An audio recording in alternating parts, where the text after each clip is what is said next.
300. Y veo que la restricción vehicular este año afecta a 300.000 vehículos. La pregunta es un porcentaje muy bajo, ¿no? ¿Es una medida efectiva, entendiendo el parque automotriz que tenemos hoy día, no solo en Santiago, sino que en todo Chile?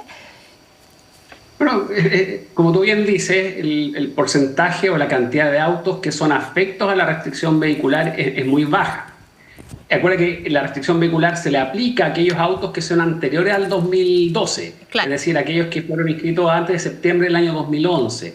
Y eso es un porcentaje bastante menor. Y no solo eso, sino esos autos, que normalmente son autos viejos, que son autos más baratos, son propiedad de personas de menores ingresos que en general no lo usan diariamente.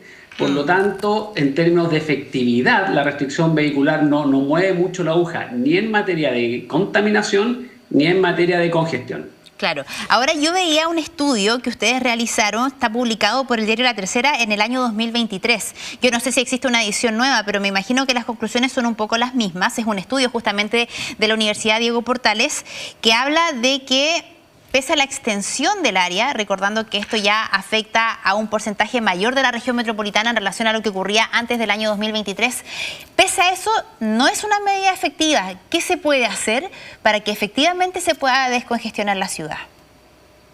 Bueno, son dos problemas simultáneamente que estamos observando. Uno es de contaminación y el otro es de congestión. Claro. Y esos dos problemas se abordan o se enfrentan con herramientas, con instrumentos distintos.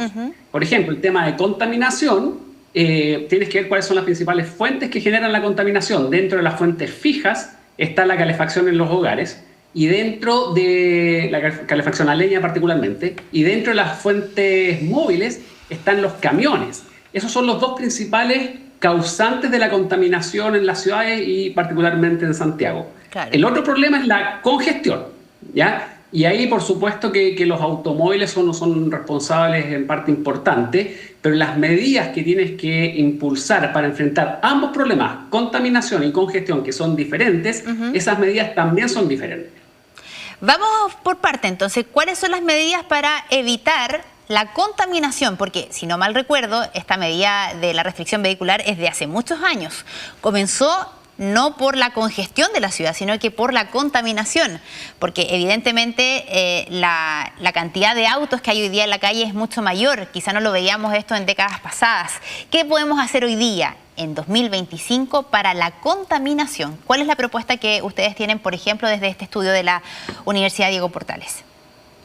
Bueno, para enfrentar la contaminación, como te mencionaba, hay que abordar las dos principales fuentes. Una es la calefacción a leña, por lo tanto ahí hay un desafío en materia de energía. Pero eso ya está prohibida. Entonces, efectivamente está prohibida la calefacción a leña, pero fiscalizarla es muy difícil y es muy habitual, sobre todo en aquellas comunas periféricas, comunas de menores ingresos, en que la leña es más barata y hay más accesibilidad a la leña, es muy utilizada, ¿sí? Entonces, ahí hay un tema del Ministerio de Energía, por decirlo de alguna forma, son políticas de energía para, por ejemplo, favorecer el uso de energía eléctrica, que por supuesto que no es contaminante en su consumo diario.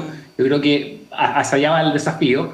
Y respecto a los camiones, yo creo que el tipo de combustible que usan, que es el diésel, que es fuertemente contaminante, además son camiones con una antigüedad muy alta. La flota de los camiones puede tener perfectamente 18 años, 20 años, y en verdad contaminan mucho. Entonces, eso ya es más tema del Ministerio de Transporte.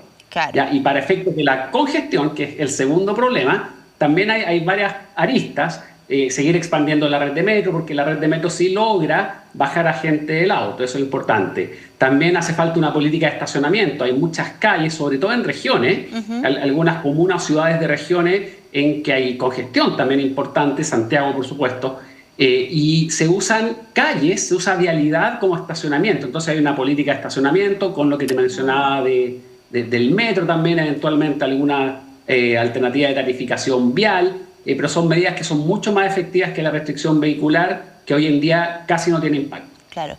¿Y qué podemos hacer? Usted también tuvo un cargo muy importante en el Metro de Santiago para incentivar el uso del transporte público, porque pasa que hay gente que dice, no, yo no me subo a la micro, al metro o a la bicicleta porque llego tarde, porque no me siento seguro, un montón de factores que son totalmente razonables, e incluso si es que llegase a tener restricción y tengo quizás el poder adquisitivo, me compro un segundo vehículo.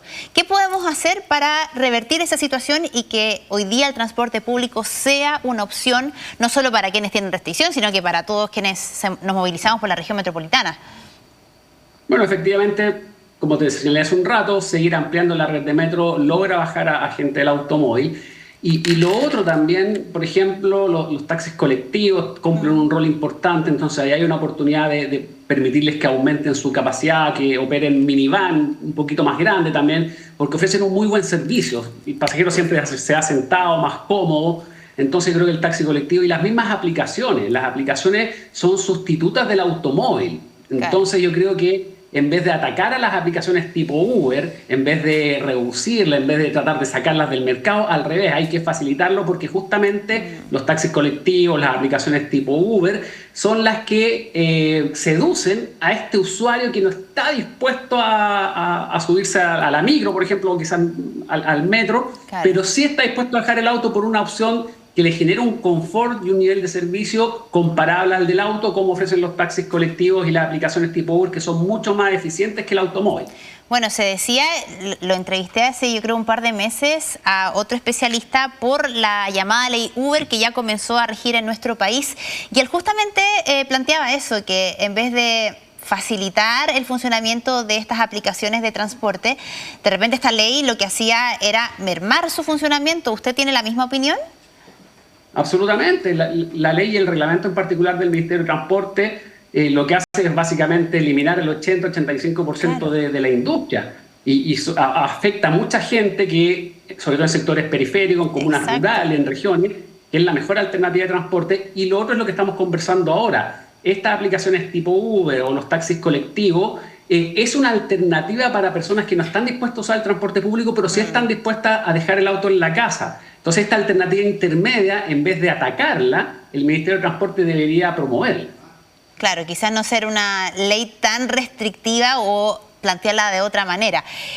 Además, decía ese especialista lo que usted muy bien plantea, que hay zonas periféricas donde el transporte público convencional no llega, y sí llegan evidentemente las aplicaciones. Vamos a estar atentos a qué sigue con la restricción, porque recordemos que es una medida que dura hasta el 31 de agosto. Esperemos que se vaya actualizando también de acorde a cómo funciona la ciudad. Así que, Luis de Grange, le damos las gracias por esta entrevista. Que esté muy bien. Buenos días.